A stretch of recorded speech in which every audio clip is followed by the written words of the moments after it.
Okay, so more talk about solutions to systems of linear equations. Remember, a system is just two or more equations. And what we're trying to do with these particular equations is we're trying to graph them and see where the two lines cross, if they cross. And that's what they're pointing out in this statement right up here. Get your pencil, Mr. Gee. This statement right here says if there is no solution or infinitely many, explain why. There also can be one solution. Most of your lines are going to cross, and that means that there's one solution. If the two lines run parallel to each other, it should make sense that there's no solution. A solution means that they cross each other, that they share one point or more. When we talk about infinitely many solutions, that means that the two lines are actually the same line, okay? So with the first example, what we see there is y is equal to x plus 3 and y is equal to negative 2x plus 3. What we have to remember about the first equation, this number in front of the x, if there is no number, the number is 1. So that really can be written as y is equal to 1x plus 3. When we say x, that's one of them, okay? Now, why is that important? Because we're going to use the y-intercept and the slope in order to graph these two lines. Okay, we have to have our y-intercept first. That is this point right here, that number. That number tells me that I am going, it's technically a coordinate, 0, 3. Okay, that means we start at the origin and we go to the right 0. That means we don't move. And then we go up 3. And we put a dot there. So there's my first dot. And now, where does the slope come in? Well, the slope is equal to 1, which is really equal to 1 over 1. Always write a slope as a fraction if it's not already a fraction. And then what that tells us, 1 over 1 says to go up 1 because that's positive, and to the right 1. The top number is either going up or down, the bottom number is going right or left. If it's positive, the top number goes up. If it's negative, the top number goes down 1 first. So we start with the point that we just identified, our y-intercept, and that says to go up 1 and to the right 1. That puts us right here. Do that again and again. And I can go the opposite way. So I could go down 1, but if I do that and go to the right 1, notice that that point does not line up with the rest of them. So that's not a point on that line. I went the wrong direction. So instead of going down 1 and to the right 1, I go down 1 and to the left 1. Okay? That's just an example of how we can reverse that. Then we connect those with a line. Once we've connected them, we're done with that line. Then we move on to the second one. The second one crosses at the point 0, 3. Up 1, 2, 3. There I am right at that same point. Okay, so we've already found our solution. From there, the slope tells us to go down 2 and to the right 1. Down 2, right 1. Down 2 more, right 1 more. Or up 2. Now I can't go to the right again because that wouldn't be in line with the other points. So instead of going to the right, I go to the left 1. All of those points are lined up. I draw my line through there, and I identify. I usually circle the point at which they cross, and then I label the coordinates. So the solution for this one is 0, 3, which just so happens to be the y-intercept for both of those lines. And that's all there is to that, okay? Number 2 is very similar. Numbers are slightly different.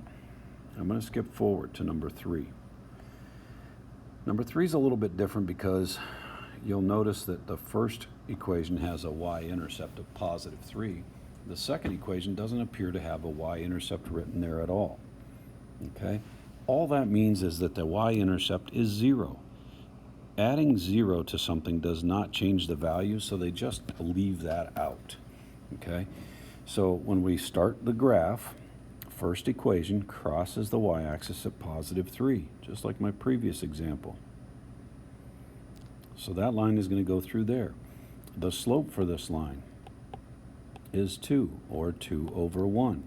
That means up 2 from the y-intercept and to the right 1. Now, it may happen that I need to go down and to the left instead, but I'm going to go up 2 and to the right 1. I can only do that one time. I try that again, and I'm up here off the graph. Okay, and that doesn't make any sense to plot things, because then you're guessing as to the distance. So I'm going to go back to my original point and do the opposite. Down 2, left 1. And I'm going to do that one more time. Down 2, left 1. Just so I know I have this line locked in pretty well. Why do I extend it that far? We may find out with the next equation.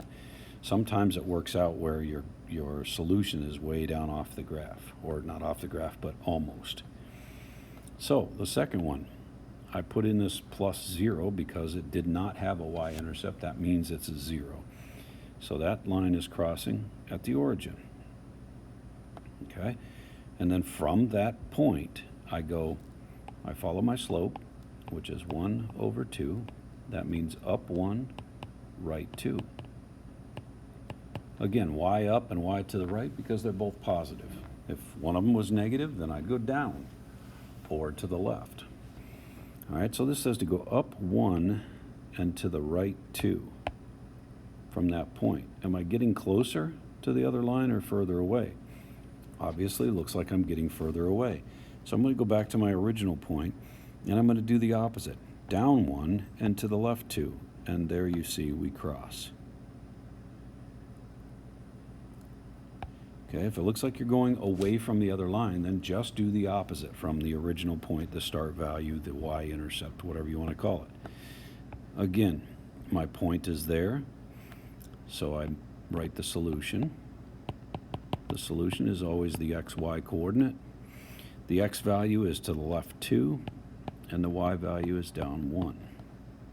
And that's how we find that solution. Okay. That's it for the first page. So you need to do numbers 2 and 4 on your own. And then the second page, I wanted to show you a couple of things on this page. Problem number 5 doesn't look like the equations are written in the right way. So I'm going to move them around so that they're written in the correct way. We always want to see our equations in y equals mx plus b. So I can literally spin this around. It's like one of those lawn ornaments that spins around in the wind. I'm going to spin it around. The first equation is y equals 2x minus 5. Now it's in the correct form. The second equation is y equals, I want my x first, so it's a 1x minus 1. Don't forget to take the negative with the 1. Okay? And then graph that from there. Okay, that one's on you. The last one is one I want to show you. It's one of the special cases. Okay, so both of them we're starting at -2 for the first one. And the second one we're starting at +5. The first one, my first slope is up 2, right 1. So go back to the first dot, that was at -2, up 2, right 1, up 2, right 1, up 2, right 1. If I keep doing that, then I can see the line appear here. Second equation, I started at +5, I'm going up 2, it takes me off my graph, so I don't want to do that. The second slope is exactly the same as the first.